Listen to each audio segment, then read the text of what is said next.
posibilidad ng tagumpay o kabiguan, ng ligaya o lungkot. Kaya marapat lamang na tanggapin si Jesus bilang tagapagligtas at Panginoon. At matapos yun ay panariwain ang katapatan at paglapit sa Kanya bawat araw o day by day. Ang day by day ay naglalayong umalalay sa pang-araw-araw na pamumuhay. Narito po si Kuya Ed Lapis sa mensaheng pinamagatang Be Happy.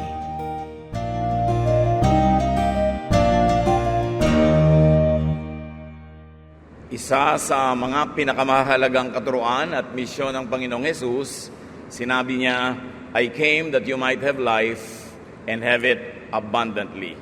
Have it to the full. Yan po ang kalooban ng Panginoon sa kanyang mga anak, magkaroon ng buhay na masagana, buhay na makulay at masaya. Ang ating pag-aaral ngayon, pinamagatan natin, Be Happy. Dapat maging masaya ang tao. Salamat, Ama, dahil kayo ay may magandang layunin sa amin. At ngayon, turuan niyo po kami. Makilala namin ang inyong kalooban, maipamuhay ito para sa inyong kaluwalhatian at para sa aming kabutihan. Mangusap kayong may kapangyarihan, lead us unto greater knowledge of you so we can become more like your Son, Jesus. And we pray, Father, that we will hear only your voice. Use your servant only as your footstool. But be our teacher, be our preacher. Kayo lang po ang mangaral at hanguin nyo kami mula sa kadiliman, mula sa mga kamalian, ituwid ang liko at nawa, Panginoon, ay matapunan ng inyong liwanag ang mga madidilim na bahagi ng buhay ng mga tao. Nawa ang iyong karunungan ay mapasa amin at masunod namin ang iyong kalooban. As we pray, O Lord, and as we prepare our hearts to hear your message for us, may you continue to strengthen our bodies, heal our infirmities, strengthen our spirit, and may our emotions be composed before you. Buuin niyo po, Panginoon, ang mga nasisirang mga loob. Patibayin niyo ang aming pananalig at magpagaling kayo ng mga sakit ng aming espiritu. Dalangin namin ito may kasama na mga pagpapasalamat sa inyo. At nawa, Panginoon, mapuri ang inyong pangalan. We praise you, we thank you, and ask you to speak powerfully to us. In the name of Jesus, your Son, our Lord, our Savior. Amen. Why be happy? Bakit kailangang masaya ang tao? Because God wants you happy. God doesn't want you sad. Deuteronomy 30 verse 9, the Lord will be happy to do good things for you. God makes people happy. 1 Samuel 2:1, Hannah prayed, you make me strong and happy, Lord. At alam ni Hannah kung saan nagmumula, kanino nagmumula ang kanyang kaligayahan, at yon ay ang Panginoong Diyos. At kaya at gusto ng Diyos na pasayahin ang tao. God loves happy endings. Sa istorya lang ni Job na napakaraming mga trahedyang nangyari sa kanyang buhay, masaya ang naging wakas. Job 42:10, after Job had prayed for his 3 friends, the Lord made Job twice as rich as he had been before. Kung gaano kalalim ang lusong ng hirap ng kanyang buhay, doon naman ang iniangat at dinoble pa ng Panginoon sa dulo ng kanyang buhay. Because God wants you happy, then be happy. It's imperative. Do it. It's almost like a command. Make yourself happy. Of course, you can make yourself sad kung yun ang pipiliin mong gawin. Pero ba't naman yun ang pipiliin mo? Ang iksi-iksi ng buhay, papalungkutin mo pa. Ang iksi-iksi ng isang 24 oras, tatadtarin mo pa ng mga lungkot. 1 Chronicles 29:9, matapos ang isang fundraising event for the temple that David was making so that his son Solomon could make the temple in his time, David and the people were very happy that so much had been given to the Lord, and they all celebrated. In this case, what was the source of their happiness? Giving to the Lord. And why does giving to the Lord make people happy? Because you complete the cycle of blessing. Pag inobserbahan po natin ang buhay, life is full of cycles. May water cycle, may food cycle, may chemical cycle, ang existence nating lahat. At merong cycle of blessings. How does it work? God gives you. That's one way. That's one half of the circle. But when you give back to God, you complete the circle. Therefore, the latest act of giving comes from you. And God will not let you be the last giver. So God will give to you again so much more than what you gave Him, because God is no man's debtor. Hindi siya papayag na may utang siya at siya pa ang binigyan. So ibabalik niya. At dahil ikaw ngayon ay magbabalik uli sa Panginoon, ibabalik niya uli. Kaya walang katapusang cycle of blessing yan. But when God blesses you and you don't return and give back the blessing, the cycle stops. It stops at you. Parang tennis, pag sinerban ka ng bola, hindi mo na ibalik, saserban ka uli, hindi mo na ibalik, saserban ka uli. Pag 3 beses nang hindi mo na ibalik yon, tapos ang laban, wala na. End of game, 0 ang score.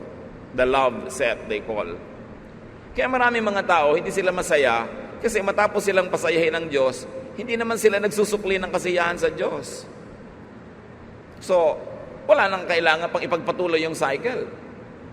And giving to the Lord gives so much happiness, as we have seen in the example, and as you can prove in your lives. The opposite of that, withholding, brings gloom, sadness, and inner division.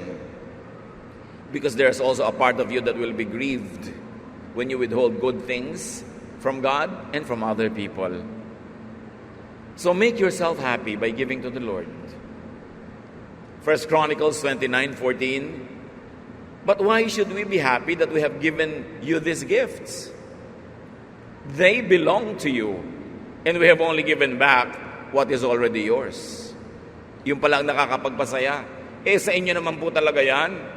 Sinoli lang namin yung part of it, not even the whole of it. At yun lang ang tama, yun lang ang logical na gawin ng taong tumatanggap ng pagpapala mula sa Diyos.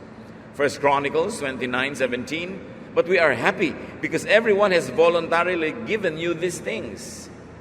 You know what's in everyone's heart, and you are pleased when people are honest. Ikinalulugod ng Panginoon ang katapatan. Bibigyan ka ng Panginoon ng 100. Ang ibabalik mo lang 10 at the least. Di minatra sa 90. Bibigyan ka uli ni Lord ng 100 dahil nagbalik ka ng 10. Magbibigay ka uli ng 10, di 180 na yung nasa iyo. Bibigyan ka uli Lord ng 90, kaya nyo pang sundan sa math? Sundan nyo ng sundan, because the more you give to the Lord, the richer you get. Because the Lord will always outgive you. Not only financially, but spiritually, emotionally, in many aspects of life. There are many ways to give to God. And one of that is by giving to our fellow humans. So sinasabi dito na ang may akda, ikinalulugod nyo ang katapatan ng tao. So make yourself happy. Job 29:18.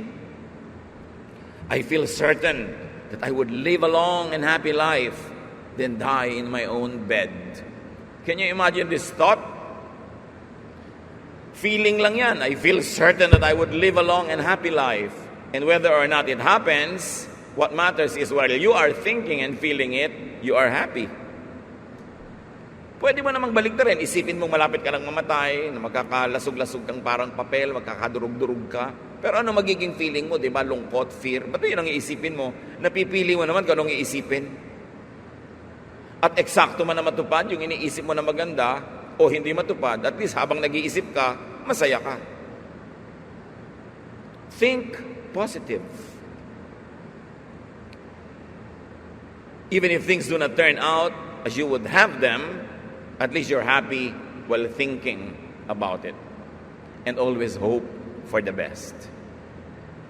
Hindi yan pampakonsuelo lang na walang pinangahawakan. Because God is our God and God loves us, we can always hope for the best. Be ready for the worst. That is important. But focus on what is best. Matapos nating maghanda para sa mga posibleng hirap at sakit ng buhay, may naihanda ka na, kalimutan mo na at mag-focus ka na doon sa masaya, sa maganda. Dahil doon nakasalalay ang kaligayahan mo, araw-araw, oras-oras, day by day. So be happy. Job 36:11, and if they obey, they will be successful and happy from then on. What do we get here? Obey God unto happiness. Sumunod ka ng sumunod sa Diyos dahil patungo sa kaligayahan ang pagsunod sa Kanya. At huwag kang tumigil ng kasusunod hanggang hindi ka kakarating sa kaligayahan. Kasi pag tumigil ka, di wala kang mararating. Hindi nalulugi ang sumusunod sa Panginoon, kailangan lang huwag kang tumigil hanggang magbunga yung ginagawa mong tama. You don't plant a seed and dig it to see if it's growing. Give it time. But be patient and trust in the Lord. Psalm 9:14, and I will sing about you at the gate to Zion. I will be happy there, because you rescued me. Nakikita natin mga kapatid, so far, ang pinagmumula ng mga kaligayahan dito, puro may kinalaman ng Panginoon. Maligaya ka dahil sumusunod ka sa Diyos. Maligaya ka dahil umaasa ka sa Diyos. Maligaya ka dahil pinamamahayan ng Panginoong Diyos ang iyong puso. Ang maraming taong laging lumulungkot, yung ang kaligayahan nila, laging lang itinataya sa kapwa-tao lang. Ang buong buhay, kung isang buong savings pa, itinataya sa taong pwede kang pagtaksilan, pwede kang pagsamantalahan, limutin. Kaya maraming malungkot Kasi ang Diyos ng buhay nila kapwa-tao. Isang kadadali ng kapwa mo tao, kahit mahal na mahal ka at gusto-gusto ka niya, pwede naman siyang mamatay, di wala ka na namang kasama. Mabuti nga sana kung mahal na mahal ka, paano kung buhay na buhay, hindi ka naman minahal, tapos minahal mo siya ng todo, ano mangyayari sa'yo? Marami mga tao po mga kapatid, kaya sobrang lungkot, pinapalitan nila ng kapwa-tao lang yung trono ng Diyos dapat sa kanilang puso. Kaya laging windang, laging malungkot, lagi na lang umiiyak-iyak at wala sa sarili. So you follow God unto happiness, and you also praise God unto happiness. Purihin mo ng purihin ang Panginoon kahit hindi ka masaya sa oras na yun. At makikita mo, bago ka matapos magpuri, umangat na ang kalagayan ng iyong espiritu dahil hindi naman pwedeng magbingi-bingihan ng Diyos sa matapat na pagpupuri sa Kanya. At nagkakaroon tayo ng connection sa Diyos na may likha. Pag tayo ay nagpupuri sa Kanya, something miraculous happens when you praise God. Meanwhile, what is your other choice? Di magreklamo ka sa buhay. Magreklamo ka sa Diyos. Magreklamo ka ng lahat ng problema mo sa buhay, pero sasaya ka kaya pag yun ang ginawa mo. Psalm 81:1, be happy and shout to God who makes us strong. Shout praises to the God of Jacob. Praising, happiness, attitude, change things. If you cannot change things, change your attitude about that same thing, and your whole perspective will change. Pag hindi nyo kayang baguhin ang mundo, ang baguhin nyo yung attitude. Yung paningin nyo sa mundo, ang ending, sasaya kayo. Dapat kasi ang ending ng ginagawa ng tao, pagsaya. Magnenegosyo ka, ang ending naman, sobra kang na-stress, sobra kang ng problema, ba't ka pa nagnegosyo? Magpapasikat kang mabuti, sisikat ka nga, ang ending naman, hindi ka masaya. Bakit pa? Pero kung sumisikat ka, nagnenegosyo ka, yumayaman ka, at masaya pa yung ending, blessing talaga yan. Ang sukat sa tao, hindi kung gaano karaming pera niya, gaano kalaki ang sweldo niya, gaano kalaki ang savings niya, kundi gaano siya kasaya sa buhay. Because happiness is the primary duty of life. In many democratic constitutions, the pursuit of happiness is even guaranteed by the basic law of the land. And not only the government wants you happy, God wants you happy. Paano nga ba sasaya sa dami ng mintis, hits, and misses ng buhay? Si Solomon, na pinakamarunong sa lahat, nagbigay na ng payo. At dahil naman siguro siyang pinakamarunong, marapat dinggin. Ecclesiastes 9:7, be happy and enjoy eating and drinking. God decided long ago that this is what you should do. Yun namang sobrang mga matataas ang theology, sobrang mga conservative, marunong pa kay Solomon, iibahin pa nila ang reading niyan ang linaw-linaw na nga. Because sometimes it does not agree with your traditional concept of godliness. But Solomon, who was blessed by God with the highest and most supreme wisdom, says, you want to be happy? Enjoy simple, available pleasures like food and drink. Bihirang tao naman yung kahit simpleng pagkain at mainom ay wala. At kung matututunan mong magkaroon ng kasiyahan sa mga simpleng bagay, mas malaki ang garantiya na sasaya ka. So babawan ang kaligayahan para madaling malusong, madaling maabot, madaling makamit. Pag pinakalalim-lalim mo yan, baka pati ikaw hindi mo masisid at wala namang willing makisisid sa iyo sa lalim niyan, malulungkot ka lang. Matthew 5:12, sabi ng Panginoon tungkol sa mga kumisay nahihirapan dahil sila'y mananampalataya, be happy and excited. You will have a great reward in heaven. People did the same things to prophets who lived long ago. So, kung nagkakaroon ka man ng konting pagtitimpi, sometimes abstention, pagtitiis, dahil yan ang hingi-hingi ng isang makadiyos na pamumuhay, sabi niya, huwag mo ikalungkot yan, huwag mo ipagreklamo yan, dahil iba yung gantimpala ang naghihintay sa iyo. Count needful sacrifice for godliness as happiness. At yung happiness, hindi man ngayon, di bukas. Naghihintay sa iyo dahil meron kang itinatanim na mabuti. But remember, I like to take note, brothers and sisters, only needful sacrifice. Maraming sacrifices hindi kailangan. Hindi mo dapat gawin dahil hindi naman hinihingi sa iyo ng Diyos. Kaya dapat lang kinikilala natin, ano ba talaga yung marapat? Anong sacrifice yung merong practical na magandang bunga sa buhay? Now, it's one thing to be happy, but there's another thing. Stay happy. Paano yun? Paano nananatili ang saya?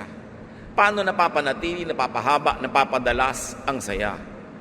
Pati sa Biblia, maraming katuruan dyan mga kapatid. Romans 12:15, when others are happy, be happy with them.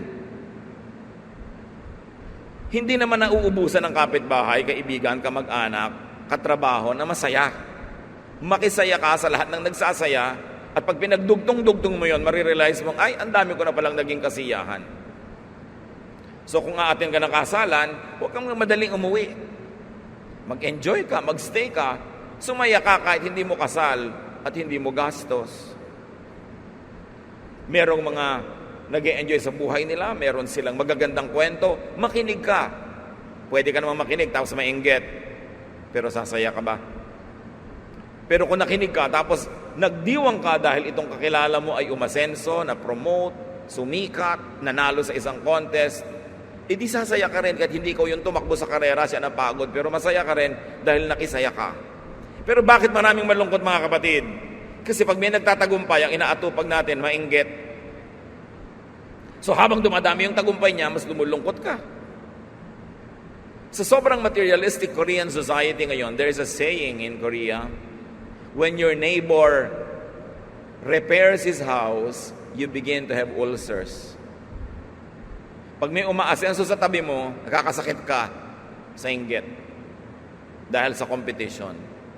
Isipin nyo kung bawat magtatagumpay niyong kamag-anak, kaibigan, kakilala, maiinggit tayo at maiinis.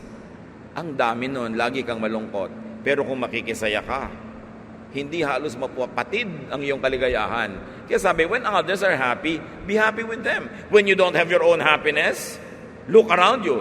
People have their happiness. Pumunta ka doon at makisaya. Because there is so much source of happiness if only you would look in the right places. 2 Corinthians 2:3, the reason I want to be happy is to make you happy. Sabi ni Paul. There's another key to happiness here. Make others happy so that they can make you happy in return. Mga kapatid, pansinin niyo ito. Kung paano ko gustong pansinin niyo yung cycle of blessing. Pansinin niyo rin that being happy is a ministry. Sabi ni Paul, pinasasaya ko ang sarili ko at gusto kong masaya ako as often as and as much as possible so I can make you happy. Why? Because we cannot give what we do not have. Malungkot kang nanay, paano ka magpapasaya ng anak? Malulungkutin kang teacher, paano sasaya ang klase mo? Malungkot kang leader, anong sigla ang maibibigay mo sa iyong mga tagasunod? Pag may impluwensya ka sa tao, isipin mo rin, may pananagutan ka maging masaya para sila sumaya. Pasyente ka, dadalawin ka ng mga nagmamahal sa iyo, lalo mong palulungkotin ang sarili mo. Puro daing ang ibibigay mo. Puro mga panaghoy, puro pagpapaawa. Aalis sila ngayon lahat, halos gumagapang sa sahig sa lungkot. Yung sumaya sila dapat dahil dinalaw ka nila, nakaminister ka sa kanila, kahit pa nga may sakit ka. Ang tao habang buhay, meron tayong pwedeng ibigay sa kapwa. Kahit tayo may pagdaramdam, may dinaramdam, may karamdaman, kahit pa tayo may mga karukhaan, karalitaan, hindi na uubusan ng pwedeng ibigay dahil buhay ka pa eh. And do not use your sometimes sad situation to worsen your sadness at ihawa mo ang mga tao sa paligid. May pananagutan ka magpasaya ng iba dahil hindi mo alam, yung pinapasaya mo, yan din ang magpapasaya sa'yo in return. Remember naman the cycle of happiness. You make people happy, so they make you happy. And because you are happy, you can make them happy and they make you happy again. Cycle na naman. But try making people sad. Try hurting people. Try depriving people and see what they do to you. You will begin a cycle of negative things. We were created in God's image. That means human beings have a lot of power. And that power shows itself when you act. When you initiate an action or when you react. When you do good, there's a very big chance that people will do good in return.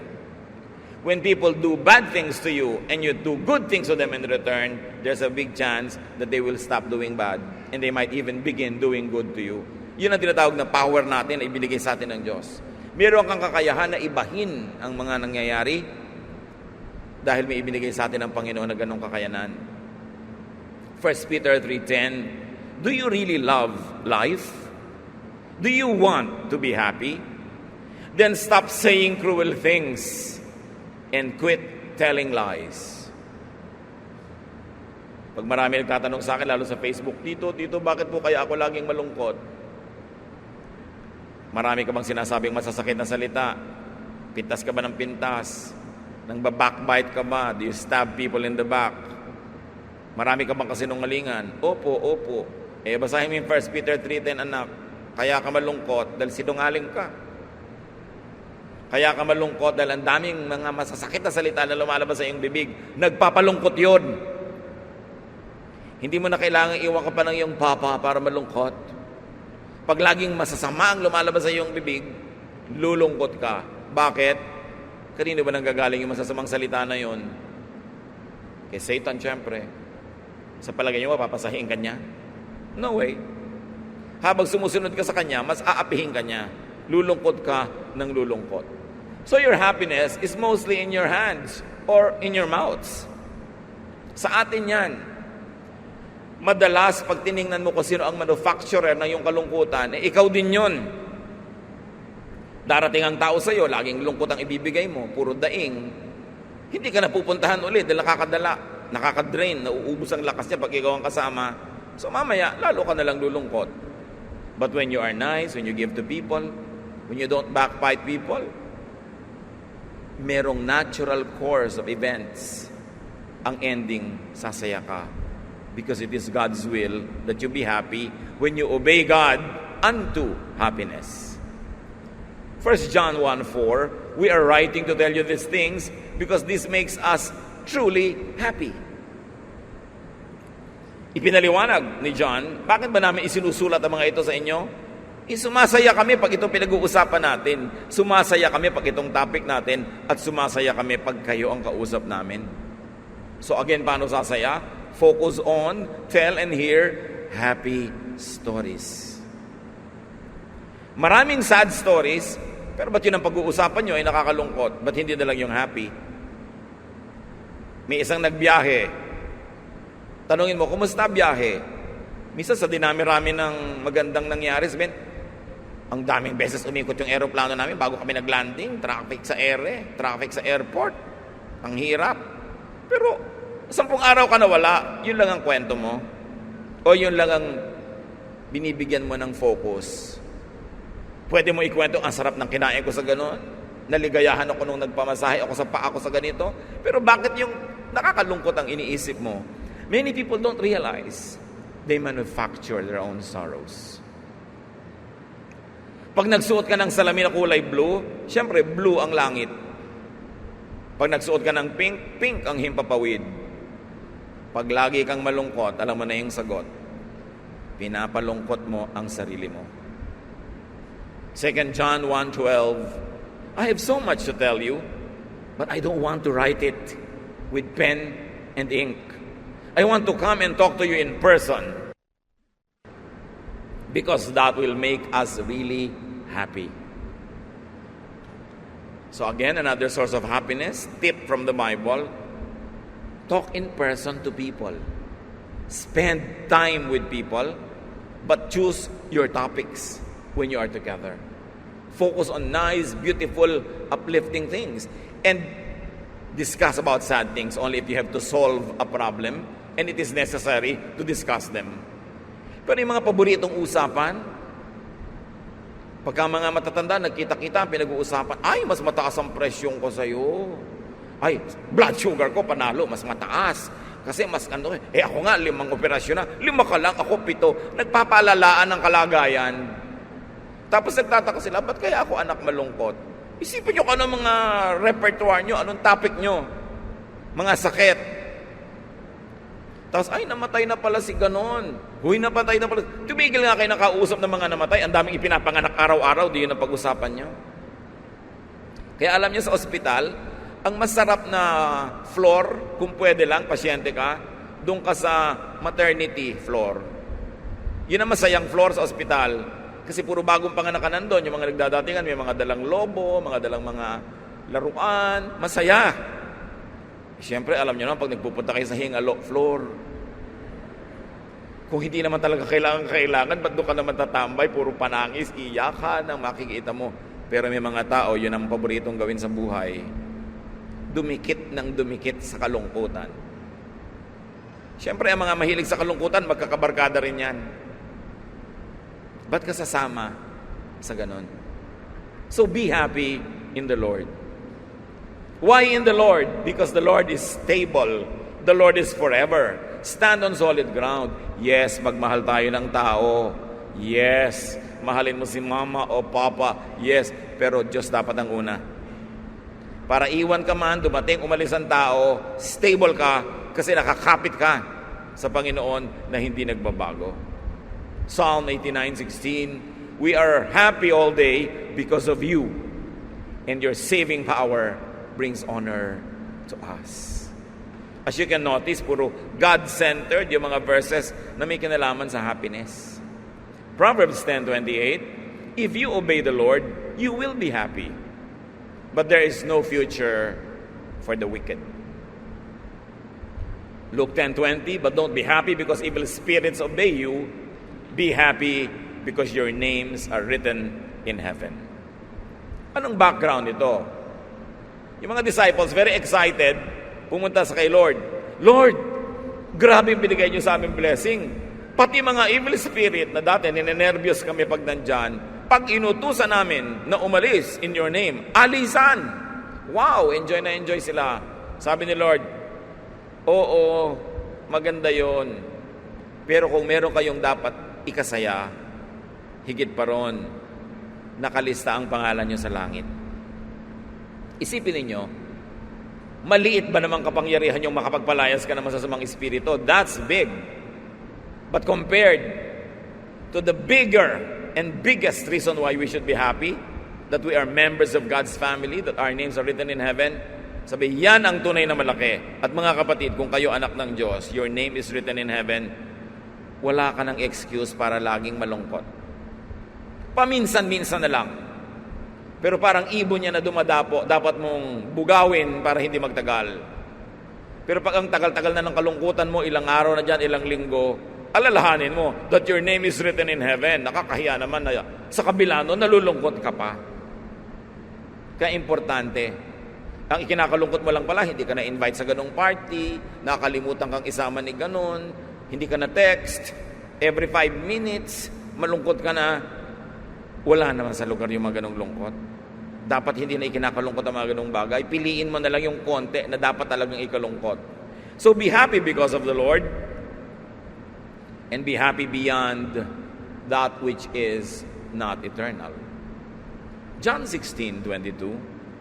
You are now very sad, but later I will see you, and you will be so happy that no one will be able to change the way you feel. The Lord is talking to His disciples. Sabi niya, nalulungkot kayo dahil magkakahiwa-hiwalay tayo sumandali. Pero magkikita-kita rin tayo. At pag dumating yung panahon na yon, wala nang makakapagpabago pa ng inyong kaligayahan. Wala nang makakapag-alis pa niyan. So anong lesson nito mga kapatid? When you are in sad moments that are really there and cannot be avoided, look forward. When you look around you and it's all sadness, look upward, look heavenward. When all around you it's all sadness, look forward to that happy moment when you will be with the Lord. Because that is certain as you are here now. Kung ang present hindi masaya, edi mag-future ka, doon ka tumingin. Ngayon, maraming tao laging malungkot. Bakit? Kasi laging sa past nakatingin. Nung araw, mahirap lang kami, inaapi-api ako ng mga kapitbahay. Nung araw, binubugbog ako ng aking tiya. Nung araw, ganito. Bakit ba lagi mong binabalikan yan? Tapos na nga. Kaya lumulungkot ka. Bakit hindi mo tingnan yung ngayon? O masenso ka na. Hindi ka na nabubugbog ng tiya mo kasi, ayun, paralyzed na siya. Diba? Hindi man ipagbubunyi na paralyzed siya, pero at least hindi ka na niya nabubugbog. Bakit tinitingnan mo yung lagi yung past? Alam niyo maraming tao, bitter, envious, jealous, kasi hindi sila makagraduate sa karukhaan nila nung araw. Tapos na yun eh. Pinaasenso ka na ng Diyos. Bakit ka pa ngayon magrereklamo? Tingnan mo yung ngayon at yung bukas. Huwag mong titigan yung nakakalungkot. Meron naman nalulungkot kasi nung past, marangya sila, tapos ngayon hindi. Di ang tingnan mo naman yung past, dahil at least napahiram ka, nakatikim ka na. Huwag mo na masyadong titigan yung ngayon and look forward with hope. You can choose your focus para kang camera. So isipin mo yung pananaw mo sa buhay parang camera. Kung saan mo ipaling, doon yung nakatingin, piliin mong titingnan, kapatid. Be happy in practice. And more than that, be happy in the realm of thought. Nasa isip yan eh. Be changed by the renewing of your mind. Sabi ng Romans 12:2. Baguhin mo ang pag-iisip mo at maraming magbabago. Colossians 1:11. His glorious power will make you patient and strong enough to endure anything, and you will be truly happy. Of course, if you want to be happy in righteous relationships. Mga pakikipagkaibigan, pakikipagmabutihan, pakikipag-ibigan na nasa tamang lugar. Proverbs 5:18, be happy with the wife you married when you were young. So don't try to be happy with someone else's wife or with a woman who is not your wife, with a partner who belongs legally, righteously to another person. So huwag ka daw mga agaw. Be happy with the wife you married when you were young. Dapat ang tao marunong makontento, binibigyan ka na ng partner, makontento ka na. No return, no exchange. Pag nag-iisip ka pa pala ng return at exchange, magiging discontented ka eh. Kaya ang sabi sa 1 Corinthians 15:33, do not be misled. Bad company corrupts good character. Pinipili ang kasama, pinipili ang kinakasama, at pinipili ang sinasamahan.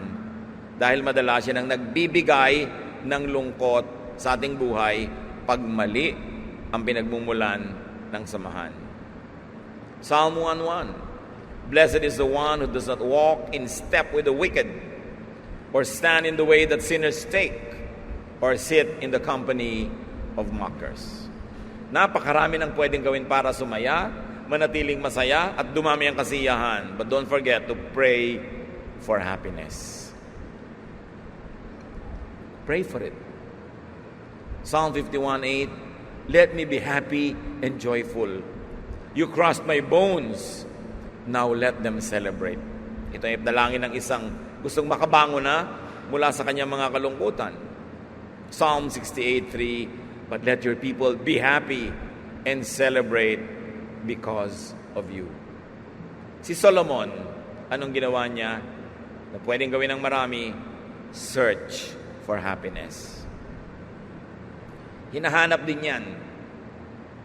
Minsan, basta nalang kumukusang dumadapo, pero hinahanap din. Ecclesiastes 2:3, I wanted to find out what was best for us during the short time we have on this earth. So, I decided to make myself happy with wine and find out what it means to be foolish without really being foolish myself. This is academic. Solomon did a lot of social experimentations, even personal experimentations, because he was in search, as a philosopher, he was in search for happiness. Gusto niyang unawain kung anong nagpapasaya, nagpapalungkot sa tao. Pero alam niyo ang kanyang ending? Bukod sa paulit-ulit niyang sinabing, eat and drink, enjoy life with your wife, enjoy the simple things in life, ang sinabi niya sa ending, sabi niya, now, all has been said, all has been heard. This is the heart of the matter. Obey God. Obey His commandments. Because you're going to face Him. Yan ang sinabi niya. Yan ang susi para magkaroon ng kahulugan, kasiyahan ang iyong buhay. Let others be happy. Hindi ka naman sasaya kung naliligiran ka rin ng puro lungkot. Payagan nyo ang inyong kapwang sumaya. Minsan, sa pamilya natin, may sobrang mga dominante. Dominanteng tatay, dominanteng nanay, dominanteng ate o kuya. Hindi na nila hinahayaan yung mga ibang members ng family na maging totoo sa sarili. Na maging masaya in their terms. Idinidikta mo how others should be happy, how they should live their lives. Tigi-tigi sa tayo ng buhay, dapat bawat nilalang ay bigyan ng kalayaang piliin ang kanyang kaligayahan as long as this happiness is not offensive to God. Let others be happy. Let them pursue their dreams. Lalong-lalo sa pagpipili ng mapapangasawa sa buhay, parents can be very well-meaning, but really, the choice must be up to the person getting married. Maging sa pag-aaral, kung saan liligaya talaga yung tao, kung saan nakahilig ang kanyang mga talent, doon siya dapat pumunta, hindi doon sa desisyon ng tita dahil siya magbabayad ng matrikula. Well, kung talagang gusto mo maging mabuting tita, bayaran mo ang matrikula pero bigyan mo siya ng layang sundin ang kanyang kaligayahan sa buhay. Napakahalagang hindi natin dinodomina ang kapwa kasi ang Diyos hindi nang dodomina. God gives us such personal freedoms, even free will. So no human being is entitled enough, no matter how generous or protective or loving you are, to dictate upon other people's pursuit of happiness. Let people be happy. Let them be. And make others happy, as we have already discussed. Deuteronomy 15:10, you should be happy to give the poor what they need, because then the Lord will make you successful in everything you do. Ganun na lamang ang pagiging thoughtful ng Panginoon through Moses. Sabi sa Deuteronomy 24:5, Moses said to Israel, if a man and a woman have been married less than 1 year, he must not be sent off to war or sent away to do forced labor. He must be allowed to stay home for a year and be happy with his wife. Kita niyo yung kabaitan na yan? Pag bagong kasal, hindi exempted sa military service, exempted sa forced labor for the king, para 1 taon ang pulot gata para maging maligaya ang tao. What does that tell us? That God is pro-family. Na kung iisipin natin, kung ikaw ay employer, habang kaya mong ibigay, bigyan mo ng mas maraming day off o mas mahabang off ang mga tao so they have more time with their spouses, with their children, with their loved ones. Yung gera nga, exempted. Yung bagong kasal, gera pa yon. Maging mabuti tayo. Hayaan natin ang mga tao sa paligid natin na sumaya sa piling ng mga gusto nilang kasama. It's a basic human right. 1 Kings 4:20. There were so many people living in Judah and Israel while Solomon was king, and they seemed like grains of sand on a beach. Everyone had enough to eat and drink, and they were happy. Ano yung lesson, mga kapatid? Lead well and make people happy. Kung ikaw ay leader, ikaw ay officer, you are in charge, you are a manager, you are an administrator, serve well so that the ending of all your services will be this: people under you are happy. Hindi yung pag nagkaroon ka ng konting kapangyarihan, ang aapi ka na, gagantihan mo na yung mga under you sa lahat ng kaapihang inabot mo sa buong buhay mo. That is a prostitution of power, because real power comes from God. And God delegates power so that we can take care of people like God would take care of people Himself. So it's a duty, a privilege to have power. And that power must be used to serve well so that the lives of people under your leadership will become better. Kaya kawawa ang mga bayan na ang kanilang mga pinuno ay mga corrupt. Isang malaking hampas sa bayan pag ang kanilang mga pinuno ay corrupt. Ang nagdurusa ang buong sambayanan. 2 Corinthians 2:3, the reason I want to be happy is to make you happy, as we have read before. I wrote as I did because I didn't want to visit you and be made to feel bad when you should make me feel happy. Again, be happy so you could make others happy. Hindi natin laging nare-realize sa mga kapatid, paasensuhin mo ang buhay mo para mapasaya mo ang mga nagmamahal sa iyo at mga minamahal mo. Magpakatino ka, young person, dahil mapapasaya mo ang mga magulang mo sa ganon. Merong mga hindi nagpapakatino, naliligaw ng landas, ang tanda-tanda na, hindi pa nakakapag-support ng magulang. Yung magulang pa ang dumadalaw sa kulungan dahil nakulong pa. So hindi na nakapahinga yung matatanda hanggang kahuli-hulihang oras ng buhay nila, sila pa yung naglilingkod sa anak nila dahil yung anak hindi nagpakatino. May panahon na ikaw ay bata, may panahon na ikaw ang binibigyan, pinagpapasensyahan, tinutulungan, pero dapat lalampas ka sa panahon na yon para yung mga tumutulong at nagbibigay sa iyo makagraduate at makapahinga naman dahil ikaw naman ngayon ang bahala sa kanila. Pero paano mo sila papasayahin kung winawaldas mo ang sarili mong buhay? Alam mo na masama ang mga bisyo ka pa ng bisyo, pero pag nagkasakit ka, alam mo na yung mga nagmamahal sa iyo pa rin ang mag-aalaga sa iyo, magpapagamot sa iyo, at pag namatay ka ay maglilibing sa iyo. Kung minsan napaka-irresponsable natin sa mga nagmamahal sa atin, hindi natin inaalagaan ang mga sarili natin, tapos itutumba na lang natin yung mga katawan natin sa harapan nila, may sakit tayo, naghihingalo, problema ngayon nila kung paano tayo bubuhayin. Kaya kung gusto nating sumaya at magpasaya ng kapwa, be responsible. Take care of yourself so you can make people happy. Philippians 2:2, now make me completely happy. Live in harmony by showing love for each other. Be united in what you think as if you were only one person. Here, kanina yung mga leaders ang pinag-uusapan, ngayon followers. Make leaders and make elders happy. Unite. Huwag kayong umimbento ng mga away-away. Alam nyo yung mga anak na lagi nag-aaway, kung sino ang tinotorture nyo, magulang nyo. Magpapatapangan kayo, mag-aaway-away kayo, palakihan ng pangil. Sino ang nagdurusa? Sino ang umiiyak sa isang sulok? Nanay nyo. Sino ang maha-heart attack? Tatay nyo. Pag nagkakagalit kayo, sino ang naguguluhan? Mga magulang nyo. Kaya pati mga magkakapatid, mga manggagawa, unite. Solve your problems so that your elders will have peace and will be happy. Hindi alam kung minsan ng mga anak how unfair they are to their parents.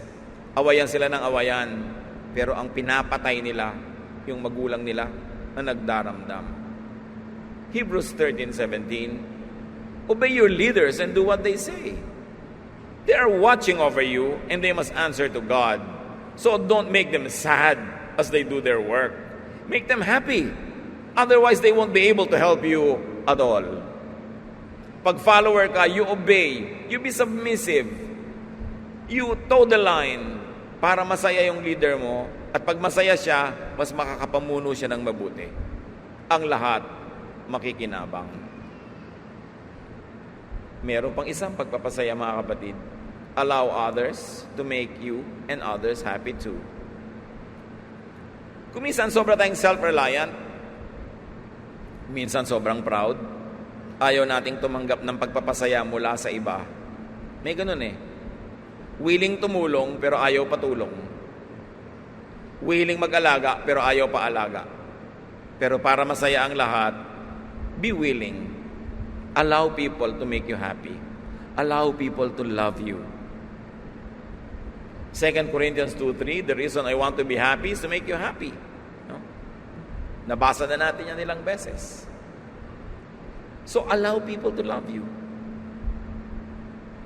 Kahit kaya mo, gusto kanyang tulungan, patulong ka. Hindi dahil kailangan mo kasi kailangan niya. Sasaya siya na tinutulungan ka niya. Huwag maging mapagmalaki. Tumanggap ng tulong ng iba.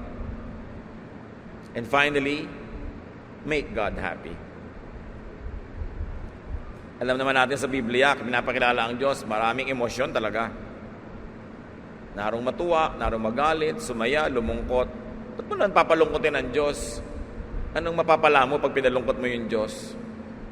Proverbs 23:15, my children, if you show good sense, I will be happy. This is the voice of a parent, the voice of God. Kung kayo nagpapakatino, sasaya ako, mga anak. So don't make God unhappy. Genesis 6:5, the Lord regretted that he had made human beings on the earth, and his heart was deeply troubled. And you know what troubled God? Man's wickedness against each other. Pag ang magkakapatid, nagpapahirapan sila, nadudurog ang puso ng magulang. Tayo man ang mga anak ng Diyos, pag hindi tayo mabuti sa isa't isa, pinapalungkot natin ang Diyos. Ang dami. Ang daming pwedeng pagkunan ng kaligayahan. Ang daming pwedeng gawin para sumaya at magpasaya sa kapwa. Dapat ang lungkot, kung di man mawala lahat, konti na lang. Walang karapatang sobrang lumungkot ng mahaba at matagal ang sino mang nakikinig sa turo ng Biblia. Happiness is the primary privilege of life. Your privilege and the privilege of others. So happiness, being and staying happy, is mostly in your hands. It's in your mind and attitude. So just always remember, it's imperative, it's a verb, it's doable, be happy. Ama namin sa langit, suriin mo kami, lalo yung mga malulungkutin. Turuan mo kaming suriin kung saan nagmumula aming mga lungkot. Marami nagmumula sa amin. May nanggagaling sa aming kapwa. May nanggagaling sa mga bagay na di namin makontrol.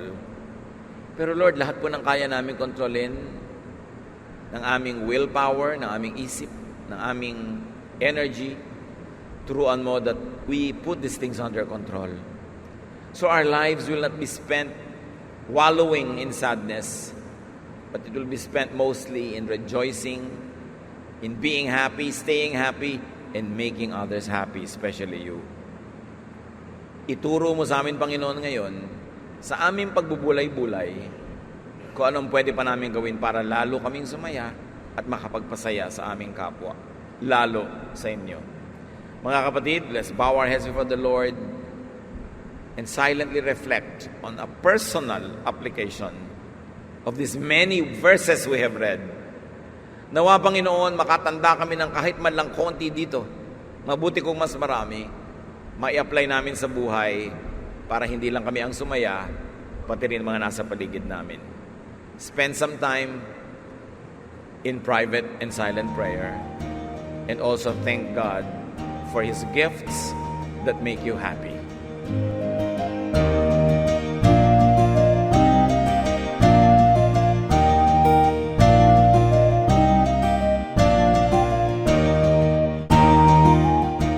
Ang katatapos pong mensahe ni Kuya Ed Lapis ay pinamagatang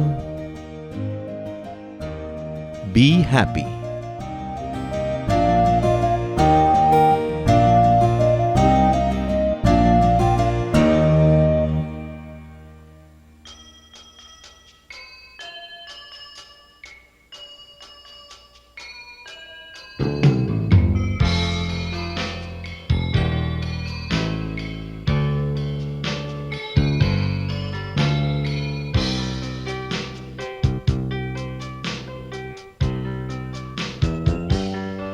Nais kong mamasdan ang ngiti sa bawat labi, kagalakan ay maghari kailanman.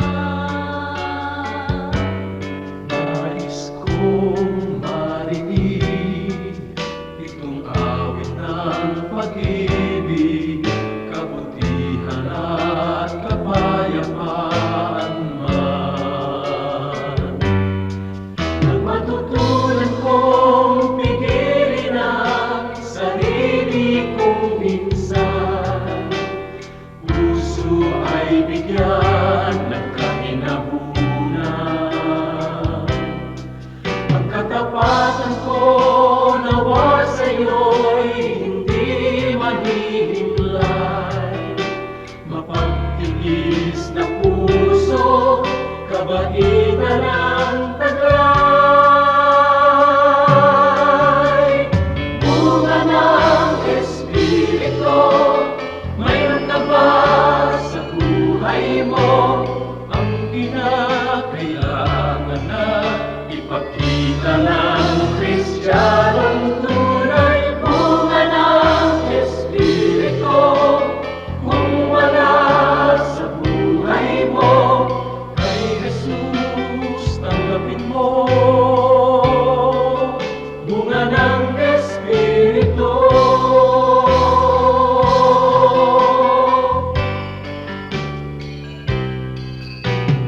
Kay Jesus tanggapin mo. Bunga ng Espiritu.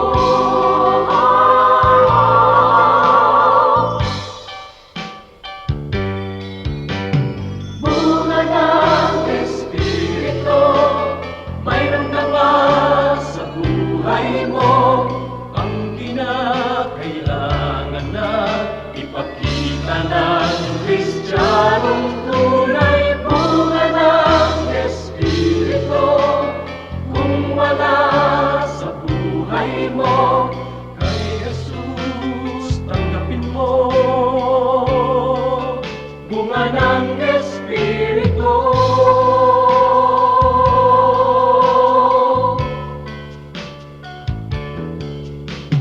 Kay Jesus tanggapin mo. Bunga ng Espiritu.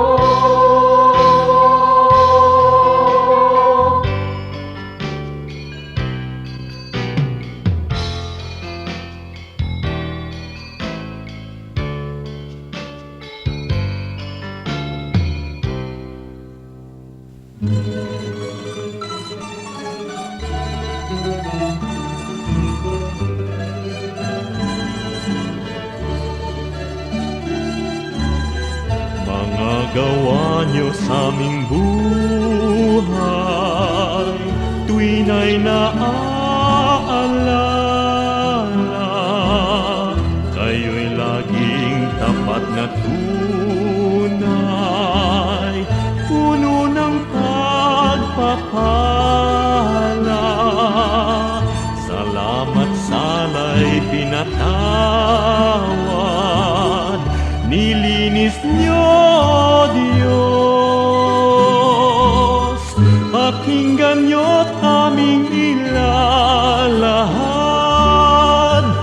awit sa inyo, Jesus. O kay sarap mabuhay sa piling niyo, Jesus. Bawat landas may kulay, kasiyahay lubos, ang tanging ninanais ay magpuri sa inyo, lalo lang tumatamis sa piling niyo, Jesus.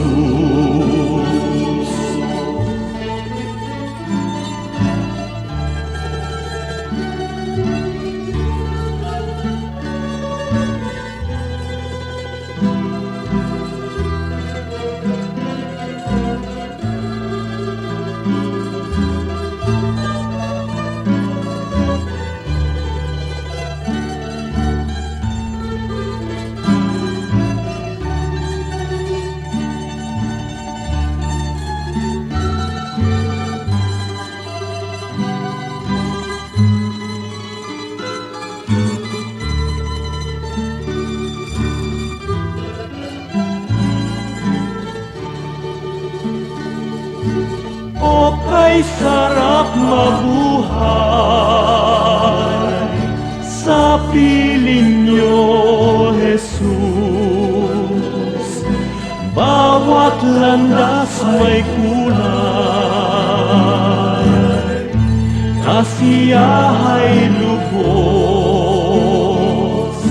ang tanging ninanais ay magpuri sa inyo, lalo lang tumatamis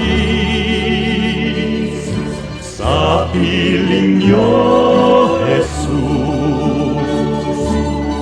Bawat hakbang ay mayroong awit, bawat pintig ng puso, mga himig na makalangit sa damdami bugso. Lumipas man ang aking buhay, awit di matapos, sa langit man ay iaalay, pakinggan niyo, Jesus. O kay sarap mabuhay sa piling niyo, Jesus. Bawat landas may kulay,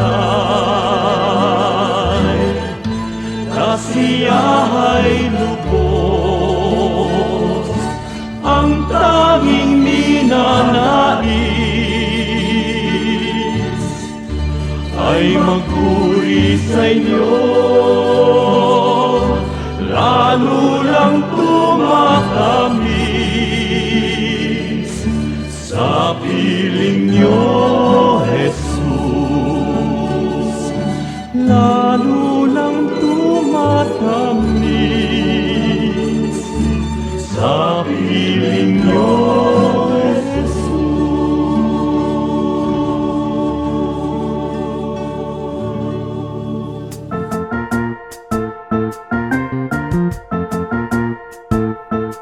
Oras na po para pansamantalang magpaalam ang programang Day by Day.